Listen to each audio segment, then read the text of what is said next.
Magandang umaga po ng Lunes sa inyong lahat at narito ang lagay ng ating panahon ngayong August 12, 2024 live mula sa Pag-asa Weather Forecasting Center. Sa ating latest satellite images patuloy natin minomonitor itong low pressure area na nasa loob ng Philippine Area of Responsibility. Huli itong namataan mahigit 1,375 kilometers silangan na extreme northern Luzon.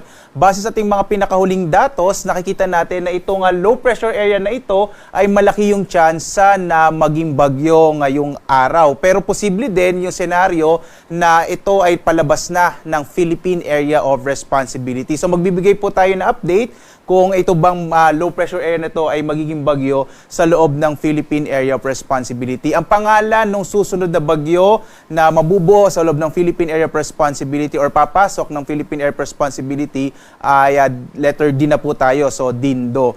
Ang itong low pressure area na ito ay wala namang direktang epekto sa anumang bahagi ng ating bansa. Hindi niya rin masyadong napapalakas ang habagat at ang southwest monsoon o yung habagat nga ay nakakaapekto partikular na sa kanlurang bahagi ng Luzon, sa Luzon at dito rin sa may bahagi ng Kabisayaan. Ngayong araw malaki yung tsansa ng maulap na kalangitan na may mga pag-ulan lalong-lalo na sa bahagi ng Ilocos Region, gayon din dito sa may western section ng Central Luzon, itong area ng Zambales at Bataan.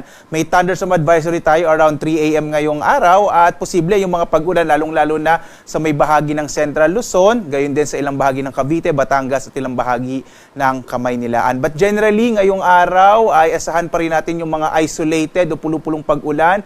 Pagkilat pagkulog sa malaking bahagi ng ating bansa. Makikita nyo itong bahagi ng Mindanao, halos walang masyadong kaulapan, pero posible pa rin yung mga thunderstorm sa hapon hanggang sa gabi. Sa sunod na ilang mga araw, asahan pa rin natin yung epekto ng southwest monsoon o habagat, lalong-lalo na dito sa may Ilocos Region, kaya posible medyo maulap pa rin yung kalangitan sa mga susunod na araw. Samantala, sa iba pang bahagi ng ating bansa for the rest of the week, ina-expect pa rin natin yung mga isolated o pulupulong pag-ulan, pagkilat pagkulog sa hapon hanggang sa gabi.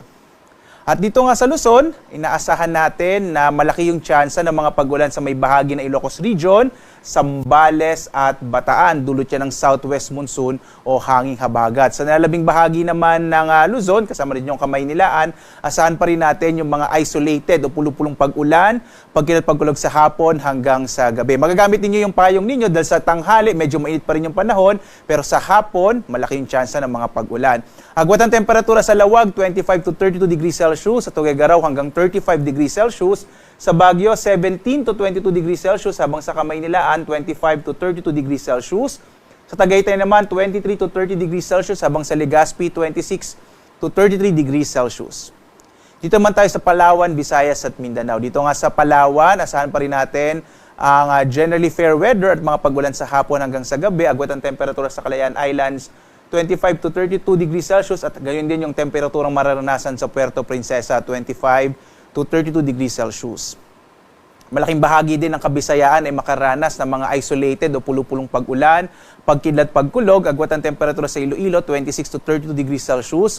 Sa Cebu, nasa 26 to 33 degrees Celsius, habang sa Tacloban, 26 to 32 degrees Celsius. At kagaya nga ng pinakita ko kanina, malaking bahagi rin ng Mindanao, wala masyadong kaulapan tayong namataan gamit ng ating mga satellite images.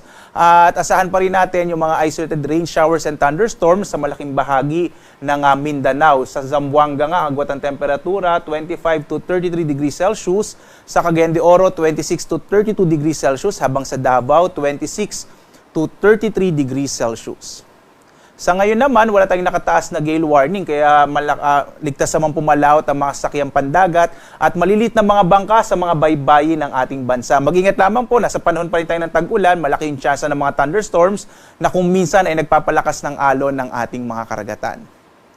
Ang araw natin ay sisikat mamayang 5:42 na umaga at lulubog 6:20 ng gabi.